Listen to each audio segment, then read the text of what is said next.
Women throughout Idaho have played a key role in Idaho's history, and there's a new book out that showcases that. It's called Incredible Idaho Women 43 Inspiring Stories for All Ages. So every chapter is devoted to a woman from Idaho who has done something or accomplished something important to the state of Idaho.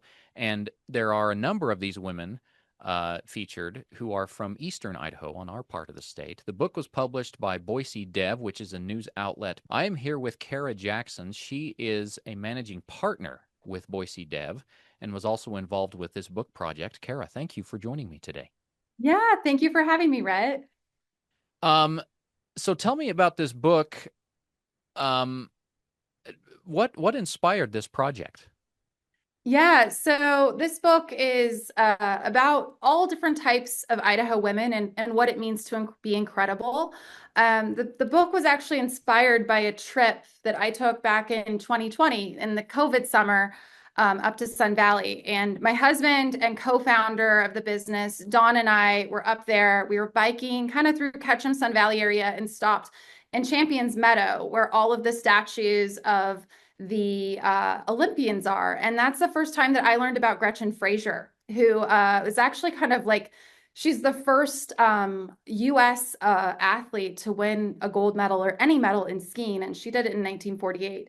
And that story really inspired me and made me realize that there's a lot of really cool stories about Idaho women and we don't know them. And so why not create this book? And we partnered with 10 Idaho artists. So each story is one page and then a portrait of that woman is next to it. A lot of the team at Boise Dev helped put this project together. So every piece on a specific woman was written by somebody different. Some of the women featured in this book on our side of the state include like Catherine Riddle. She's a radiochemist at Idaho National Lab. There's Rebecca Mitchell Brown, who played a part in Idaho gaining the right to vote for women. She was also a missionary and did a lot in bringing the library to the city of Idaho Falls. Those are just a few. One chapter that you wrote in the book, though, Kara, is about Joanne Wood, who was a state legislator for 32 years. Yes, I was able to interview Joanne as she lives in Rigby, and she was a state legislator for over 32 years. And the first time that she ran against, I believe, 4 or 5 other men, and she won the seat. And then she continued to win the seat for 16 more elections. What I find really compelling about her story is she was also a farmer and rancher and really stood up for what she believed in. So she fought for water rights. She fought for a lot of different issues that were important to her constituents. And she also developed programs around rehabilitation for a prison system. And so she's just this really remarkable woman who was, not only important in helping create programs and continue to improve our state, but she was also committed to and continues to be committed to her local community through her church and other endeavors. So 32 years. I mean, that's a long time to be in public office. But how did Joanne Wood come up on your radar? Like, what made you want to tell her story specifically? Yeah, I mean, so when we started thinking about, okay, we're going to feature 43 women, how do we pick these women? That's really challenging. We didn't want it to be the list of, the most remarkable women or a ranking or anything like that. We just wanted it to be 43 incredible women and stories about women from all different walks of life because you can be incredible in a lot of different ways. Obviously, winning a gold medal at the Olympics or serving your state in politics can be incredible, but there's a lot of other ways too.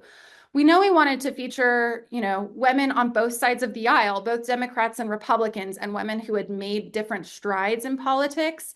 And so when we were kind of going through the Joanne's story just really stood out because of, not only her tenure, but also just all the things that she did and how strong-willed, how driven she was to really stand up for what she believed was right and for what her district needed.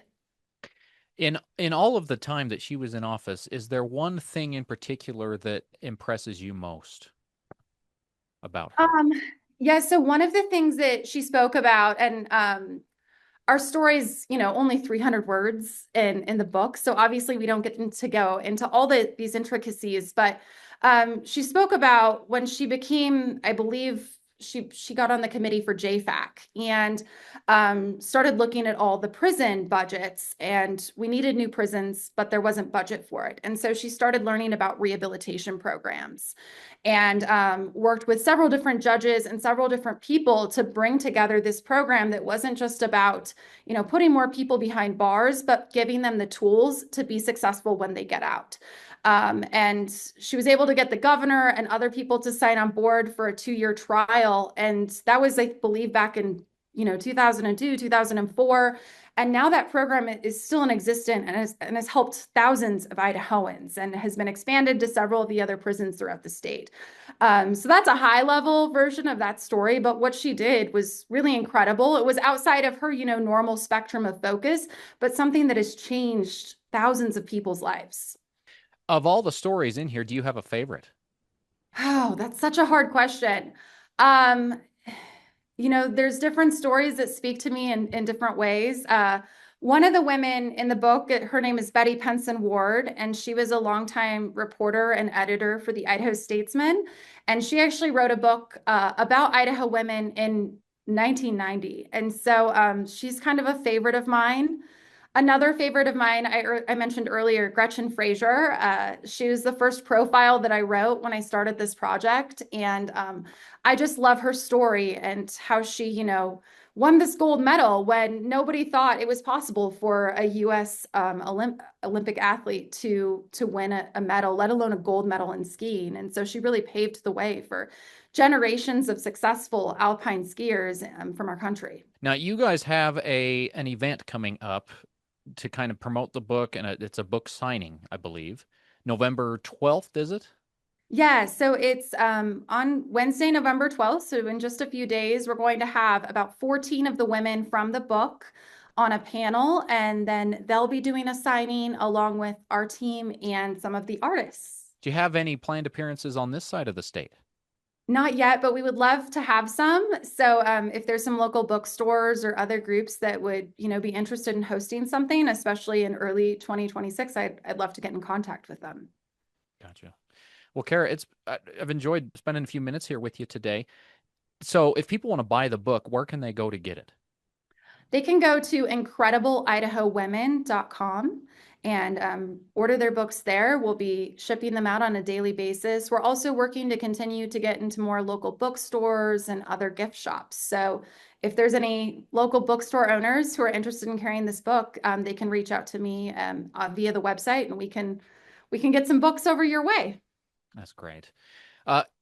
Kara, just one last thing before I let you go. What do you hope readers take away from this book?